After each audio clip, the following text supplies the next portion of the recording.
torcedor vascaíno, Bruma está muito perto de ir a reforço do Vasco.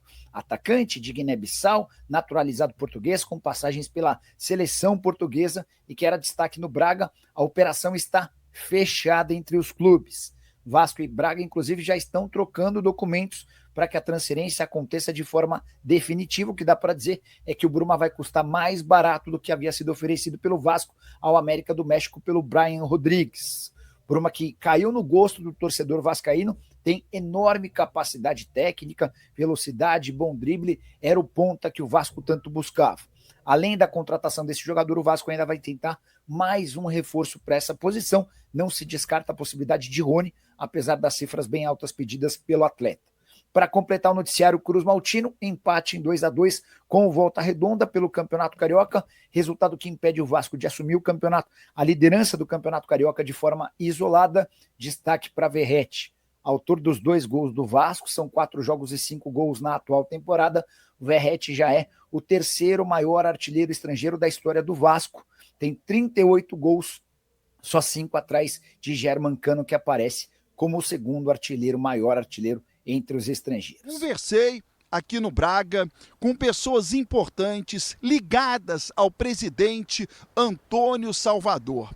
E a situação de momento, o presidente do Braga vive um dilema. Primeiro, o Bruma é um jogador de destaque. A loja do Braga, super loja, camisa mais vendida, mais requisitada é a do Bruma. Eu já vi o Bruma jogar em diversas oportunidades. Trata-se de um baita atacante, na minha opinião. Vertical, fazedor de gols, driblador, rápido.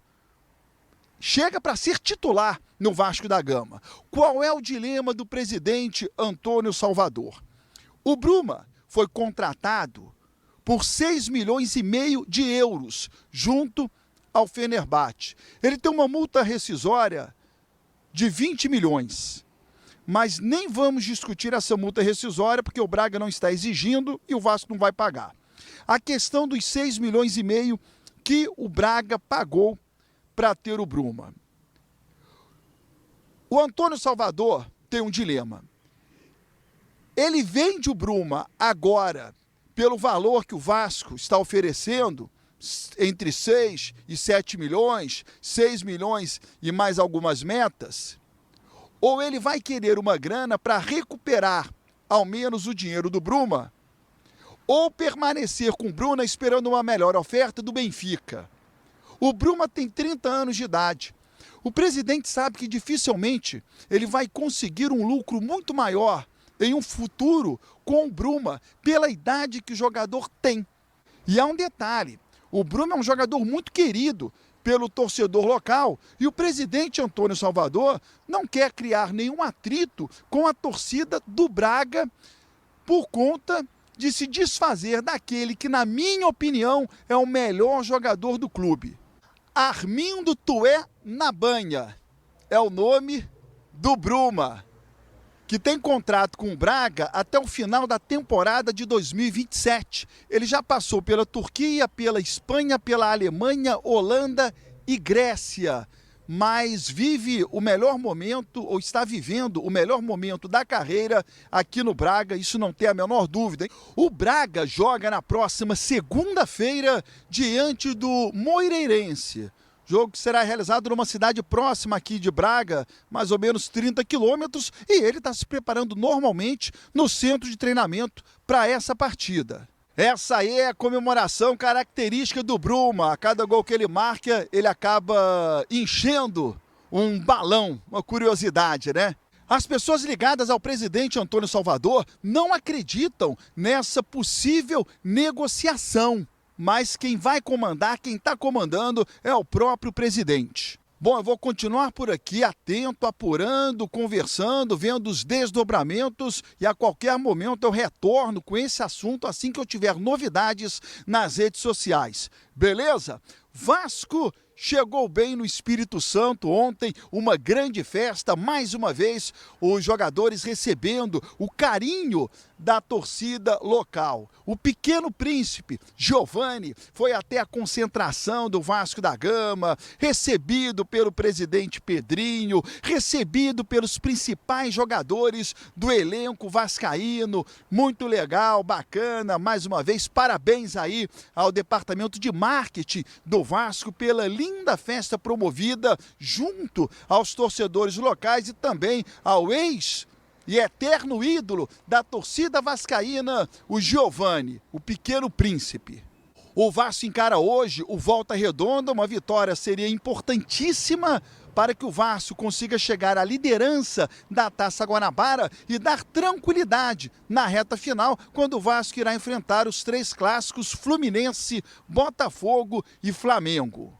Sobre Marinakis, Jorge Nicola traz novidades em relação ao grego. Havia contado para vocês no fim do ano passado sobre o enorme otimismo entre dirigentes do São Paulo para ou em relação ao acordo com o magnata grego. A ideia é que o Marinakis seja sócio do São Paulo nas categorias de base. Ele vai colocar 100 milhões de dólares.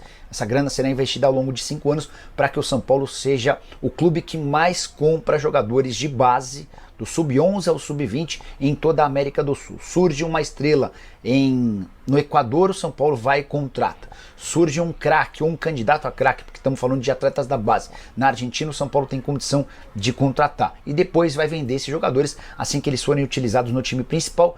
Em troca, por conta desse investimento, o Marinakis passa a ter percentuais de vendas de atletas no São Paulo. Esses percentuais começam de maneira menor, com o Marinakis ficando com algo na casa de 25%, e esses percentuais vão aumentando até 40% durante os 10 anos de contrato. Pois bem, no fim do ano passado, o São Paulo enviou toda essa documentação, tudo que havia sido discutido com o Marinakis para aprovação do magnata grego. Durante esse período de janeiro, em alguns momentos, o Marinakis e sua equipe pediram ao São Paulo correções e alterações naquilo que estava sendo redigido. Todas as alterações foram feitas e a notícia que vem agora é de que Evangelos Marinakis está contratando um escritório de advocacia em São Paulo, um dos principais escritórios de advocacia. Se esse movimento está sendo feito, informação trazida pelo Zanqueta, que cobre o São Paulo, é mais um indício de que Marinakis está mesmo decidido a fechar com o tricolor. Antes de gravar o vídeo, consultei uma fonte são paulina e ela admitiu que sim, as tratativas, ou que o Marinakis sim está contratando, buscando, entrevistando, ouvindo possibilidades de um escritório de advocacia aqui para que possa levar adiante esse projeto com o São Paulo. Informação super relevante. Esse assunto do Marinakis também, se ele fechar com o São Paulo, dificilmente ele vai fechar com o Vasco da Gama. E tá difícil fechar algo no Vasco. Isso demora um pouco, então isso avançou. Aí agora vem a comissão para você poder começar a fazer as vendas com o conselho sabendo. As vendas estão encaminhadas. E aí quando o Vasco, de fato, selar a venda e entrar dinheiro no caixa, você ter ali 50, 70, 80 milhões em caixa, na minha opinião é o momento que você de fato começa a obra. Você não começa uma obra na sua casa tendo R$0 guardados. Por quê? Chega o pedreiro e fala, tem que comprar concreto, cimento. Tem que comprar cimento, tem que comprar aço, tem que comprar... Aí você fala, não, pera aí, que eu estou juntando dinheirinho para comprar o cimento. Aí o pedreiro vai falar, você me contratou por quê então? Então o Vasco tem que fazer uma boa venda. Tem que ter um caixa. Tem que ter um caixa, que garante o fluxo da obra, com responsabilidade. Perfeito. Até eu iria perguntar, nessa esteira aí, se primeiro teria que vender e arrecadar todo o potencial, mais ou menos, da época, calculado em torno de 550 milhões. Hoje, com certeza, está muito mais valorizado, para começar a obra. Então, você já deu aqui desenhou a situação. Entrou um din-din, dá para começar a obra? Dá para começar a obra. Exato, entrou um dinheiro razoável, não precisa ser tudo, né? Também não são 2 milhões, com 2 milhões você não faz nada, né? Numa realidade de uma reforma de estádio, mas já entrou um dinheiro razoável, você pode começar a venda, e aí enquanto está fazendo a reforma, está vendendo em paralelo.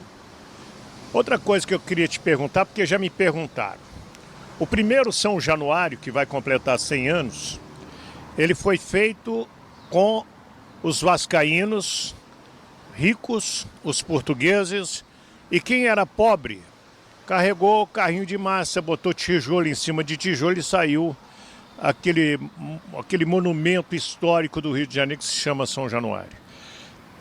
Durante esse potencial construtivo, se o Vasco quiser abrir uma campanha de doações para o torcedor comum, doar R$10, R$20, R$50, R$100, ele pode fazer isso? Pode e deve. Inclusive eu sei que a diretoria já corre atrás disso, de não fazer a reforma de São Januário só com o dinheiro da venda do potencial. Pode precisar complementar o caixa com outras receitas. Quais receitas são essas? O que se estuda? A venda de camarotes, né? Então você já fala, ó, vai ter um camarote, você pega uma classe, né, que quer investir, que tem mais dinheiro, e vende 2, 3, 4, 5, 10 anos do camarote antecipado. Com isso, o cara já ganha um dinheiro, né? O Vasco já arrecada um bom dinheiro. Outra opção, na demolição de São Januário, né, as pedras, aquilo que vai se desmontar, você você vender isso. Eu compraria. Eu tenho certeza que o Wellington compraria também. Eu tenho um pedaço do antigo Maracanã. Exato. Eles botaram numa caixinha de presente, tipo uma redomazinha, um pedaço do concreto da arquibancada. Então eu tenho essa lembrança do antigo Maracanã na minha casa. Não, exato. Então imagina colocar à venda. Ajudem a financiar o novo São Januário, comprando um pedaço de São Januário antigo, não da parte histórica, claro, o azulejo continua, né, trazendo aqui de novo para todo mundo, o São Januário não é 100% demolido, né, a parte que é histórica é mantida, mas parte da arquibancada tem coisas que não são históricas, mas tem um valor pro vascaíno da venda. Então esse é um caminho, e o outro é a pura e simples doação, abrir uma campanha, falar, olha, o Vasco busca arrecadar 10, 15, 20 milhões a partir de doações. Isso pode. Infelizmente, ou felizmente, né, o mundo avançou, o mutirão de ir lá ajudar, hoje em dia já não dá mais, né, porque você tem uma segurança de trabalho, uma legislação trabalhista, um risco, né, para a construtora envolvida, um voluntário se machuca, né, em 1920 e pouco, isso não dava em nada. Hoje em dia é uma responsabilidade enorme. Hoje dá tudo. Né, então esse caminho não tem mais como, mas o da doação ajuda muito. É só lembrar que a história do Vasco é essa. E a estátua do Roberto Dinamite, ela foi feita com doações. O CT do Vasco da Gama foi feito com doações. Aquilo que está montado lá, o CT Moacir Barbosa, foi feito com doações. É incrível. Exato. Então a torcida do Vasco, historicamente, se envolve muito em diferentes oportunidades. A mais simbólica, claro, é da própria criação de São Januário, né? Mas ao longo da história tivemos outros momentos disso. Agora, eu quero, pela sua experiência, e repito, você é o vereador Pedro Duarte, ponta de lança desse projeto. Você acredita, o Pedrinho chegou na sua primeira entrevista do ano e disse, gente, eu quero pedir desculpa. Aí todo mundo parou, mas por quê? Eu prometi começar a obra em dezembro, mas não tem como ainda. Aí, legal. Você acredita que este ano, de 2025, a obra possa começar? Acredito que no segundo semestre possa começar, mas vou trazer aqui uma questão que eu tenho certeza que o Pedrinho vai ter que enfrentar naquele momento. Eu acho que nesse primeiro semestre o Vasco consegue fazer uma boa venda de potencial construtivo, então já vai ter um bom dinheiro em caixa. A parte burocrática da prefeitura, os licenciamentos não são tão simples, então o Vasco vai ter que apresentar, né, o projeto inteiro da obra, e aí vem análise viária, análise de saneamento, você tem que ver como é que está a tubulação embaixo. Não é tão simples, né? Porque é uma obra de muito peso, mas acredito que a gente já vai estar bem avançado com as licenças. Então no segundo semestre daria. Aí vai ser muito o momento do Vasco na temporada. Se Deus quiser, a gente vai classificar e avançar na Sul-Americana. Estou com saudade de enfrentar um time argentino, paraguaio, né, da América do Sul.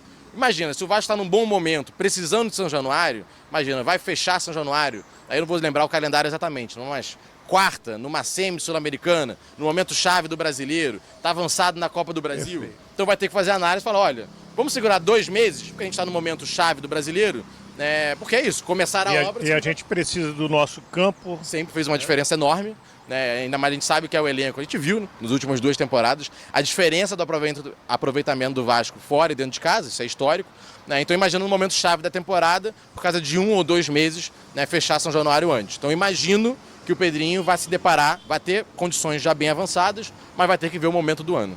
E aí o torcedor que está nos assistindo vai dizer, pô, Wellington, Pedro, joga no Maracanã. Você sabe o rolo que foi feito ali, né? Um edital, na minha opinião, muito mal feito, essa exigência de partidas. Você só conseguia fazer juntando 2 clubes, já tinha 2 clubes juntos, o Vasco não tinha um outro carioca, né? Porque o Botafogo já joga no Engenhão. inclusive, na minha opinião, cumpriu o edital, né, chamando os times de fora do estado. Não tinha escrito em lugar nenhum que tinham que ser carioca. Não podia, né? Que não podia, mas a coisa já estava encaminhada e, infelizmente, né, a gente pode precisar judicializar de novo, como já foi feito, para jogar ao menos algumas partidas lá. E, felizmente, não é o estádio que eu mais gosto de ir, tem a opção do Engenhão. Né? Meu querido Pedro, não é a política da boa vizinhança. Não existe uma boa briga, existe uma boa conversa. Exato. Felizmente temos pelo menos uma boa conversa com o Botafogo para jogar no Engenhão. Perfeito. Não é o estádio que eu mais gosto de ir, da melhor acústica. Inclusive, muito diferente de São Januário, né? Até a distância do gramado. Choca. É um estádio olímpico, né? É um estádio olímpico. Eu sei que o Textor quer lá fazer a questão, né, da pista do atletismo para aproximar a arquibancada. Mas é uma opção para a gente jogar e aproveitar o nosso off-Rio, que é gigante, né, como está fazendo agora no Carioca, levar algumas partidas para outros estados, outras cidades que a torcida vascaína adora. A presença, os vídeos são impressionantes. Agora o de Manaus, um barco lotado, 24 horas de viagem. Aquilo ali é emocionante, né? Um barco passando no Rio Amazonas, lá no Rio Negro, e uma bandeira do Vasco pendurada no barco. Impressionante, impressionante. Então talvez seja até um momento de mobilizar esse off-Rio, né, do São Januário fechado, rodar um pouco o Brasil. Mas, claro, lembrando que São Januário fechado, existem centenas, milhares de pessoas no entorno de São Januário que vivem hoje dessa torcida, dessa rotina, né, comércio, trabalhadores. E o Vasco está atento a isso, o Pedrinho fala disso abertamente, né, de envolver essas pessoas na obra, falar com as construtoras para que empreguem, qualifiquem as pessoas. Então a gente também tem que ter sempre esse cuidado de joga fora demais, né, e quem mobiliza a torcida para estar ali. Mas na época que o São Januário foi bizarramente fechado, naquela decisão do judiciário bizarra, meu Deus, a torcida mostrou que é capaz, de organizar a mobilização, telão, botar telão, e torcida do Rio de Janeiro vai no dia do jogo, né? Eu fui e tenho certeza que a torcida vai se mobilizar. É um momento de sensibilidade com aquele bairro, com aquela região que precisa. Então, quando o Vasco jogar fora, ter um telão lá, uma mobilização para a gente lotar e o comércio dali sobreviver. Para a gente fechar, você foi falando do entorno. Não, está maravilhoso, está perfeito. Eu lembrei dessa gente, então, que são cerca de 2.000 pessoas que trabalham um dia antes, no dia do jogo e um dia depois. Certamente a prefeitura, e se não foi comentado, até te peço por aquela gente maravilhosa. Claro. Nesse período da obra do Vasco, é uma obra, se der tudo certo, de ser 3 anos, acolher aquela gente. Claro. A prefeitura socialmente acolher aquela gente que eles vão precisar. Sim. Isso está sempre sendo no radar, como diz. A prioridade, claro, é as pessoas terem os empregos, que é sempre muito melhor, né, do que um auxílio. Então, hoje a conversa são... Está escrito na Bíblia, se alguém te pedir um peixe, ensine a pescar. Perfeito, exato. Então, por isso a conversa com as construtoras, com as empresas envolvidas, que vai ter muito investimento na região. A gente está falando aqui, né, uma reforma São Januário de 550 milhões. Quantas pessoas são empregadas nisso? Nossa. Então, né, que esses empregos... Você tem noção de quantas? Não sou muito de obra, mas tenho certeza que não é uma obra tocada por 20 pessoas, é uma obra tocada por mais de uma centena de pessoas. Não sei se chega a 1.000, eu sou muito ruim de obra, mas mais de centenas de pessoas, com certeza. Então, isso pode ser muito bem direcionado para ali.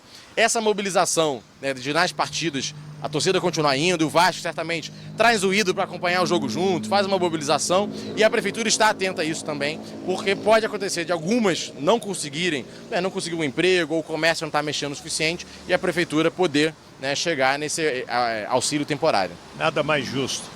Pedro, a gente ia ficar conversando aqui o resto do sábado, né? Nesse dia. O Rio de Janeiro, o Papai do Céu abençoou de uma maneira. O tempo está nublado, gente. E o dia está maravilhoso aqui, à beira da Lagoa Rodrigo de Freitas. Obrigado pelo seu carinho. Eu que agradeço sempre. Que Nossa Senhora das Vitórias continue te dando muita força, muita saúde, para você continuar nesse projeto aí. Wellington, eu que agradeço, e mais uma vez agradecer a nossa torcida vascaína, saudações. Vou falar aqui minha rede, para quem quiser também acompanhar. Lógico. Não tem problema. @PedroDuarteRio, seja no Instagram, no Twitter, no YouTube. Eu muitas vezes comento lá. Vai ter, por exemplo, agora, daqui a umas 2 semanas, a primeira reunião do Conselho. É isso que a gente comentou no início aqui do vídeo. Sempre que eu vou para essas reuniões, eu coloco nos meus stories, eu gravo, pessoal, acabei de sair da reunião, foi discutido A, B, C, né, o nosso Antero sempre manda para você também. O Antero é fantástico.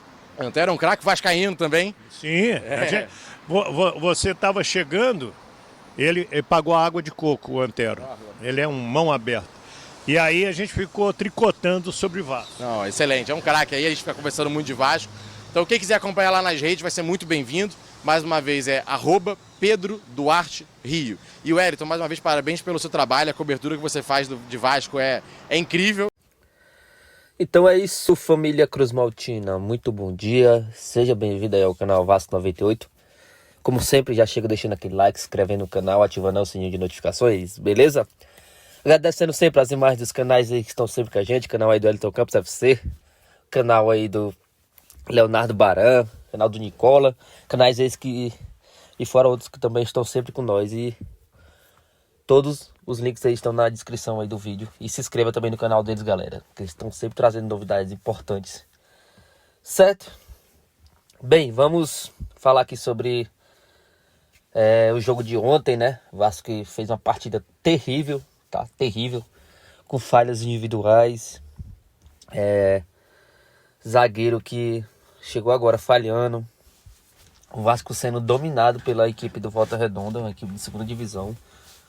Fica uma reflexão, né? Porque essa equipe enfrentou o Flamengo, que é nosso rival, e foi amassada pelo Flamengo, tá? O jogo foi só 2-1, mas o Volta Redonda não fez nada. E contra o Vasco tropeça, né? Então é para ligar um sinal de alerta, né? Mostrar como nossa equipe ainda precisa de reforços, precisa melhorar também a parte técnica, né?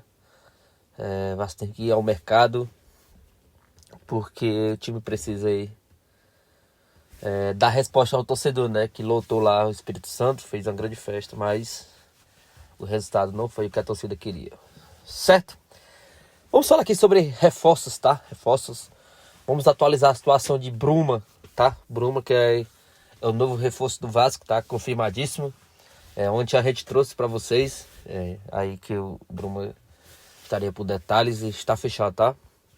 O Vasco e o Braga já estão trocando documentos. Previsão para o jogador chegar aqui no Brasil na terça ou na quarta, mais tardar da quinta da próxima semana, tá? O jogador já tá arrumando suas coisas para embarcar rumo ao Brasil, tá? O Bruma aqui deve assinar um contrato de 3 a 4 anos, tá? Jogador aí que é uma aposta aí grande do Vasco, tá? Um jogador que vem sendo destaque lá no Braga, tá? Jogador que já jogou Liga dos Campeões, fez gol em Liga dos Campeões, fez gol em Liga Europa. Então, é aquele famoso jogador pronto, tá? Jogador pronto que o Vasco investiu pesado aí para trazer o Bruma, o novo reforço do Vascão, certo? Vasco que não para por aí, tá?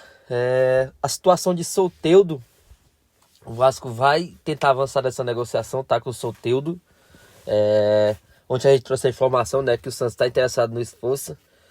O Vasco quer fazer uma troca de 1 ano, o Esforça com o Soteldo, tá? Por 1 ano, nada envolvendo valores. E o Vasco quer botar uma opção de compra, tá? Na situação. Essa negociação já está ocorrendo já há alguns dias, tá? Não é uma negociação fácil, tá? Mas que o Santos aí precisa, assim, de um volante, né? Eles têm muito interesse no Esforço. O Soteldo também é uma peça fundamental lá no time. Então vamos aguardar para ver o desenrolar. Quem foi oferecido para o Vasco nessa semana, tá? E o Vasco analisa. É um bom atacante, tá? Que é o Frederico Girotti, tá? Do Talheres. Jogador aí bastante interessante. Frederico Girotti, centroavante, tá? Destaque do Talheres, tá? O Talheres, vocês sabem como é o clube. É um clube que faz negócio, mas não é fácil fazer negócio com eles. Mas eles estão sempre produzindo jogadores interessantes, né? E o Frederico Girotti seria um bom reserva aí pro Verratti, tá? Caso o Vasco queira investir em algum atacante, já que o Vasco também está buscando outros pontas. Então o Frederico Girotti aí foi oferecido ao Vasco. Você conhece o Frederico Girotti? Se você conhece, deixa a opinião de vocês aí nos comentários. E comenta aí o que você acha desse jogador. É boa? É ruim? Deixa a opinião de vocês aí. Certo, galera? Plantão aí do domingão feito.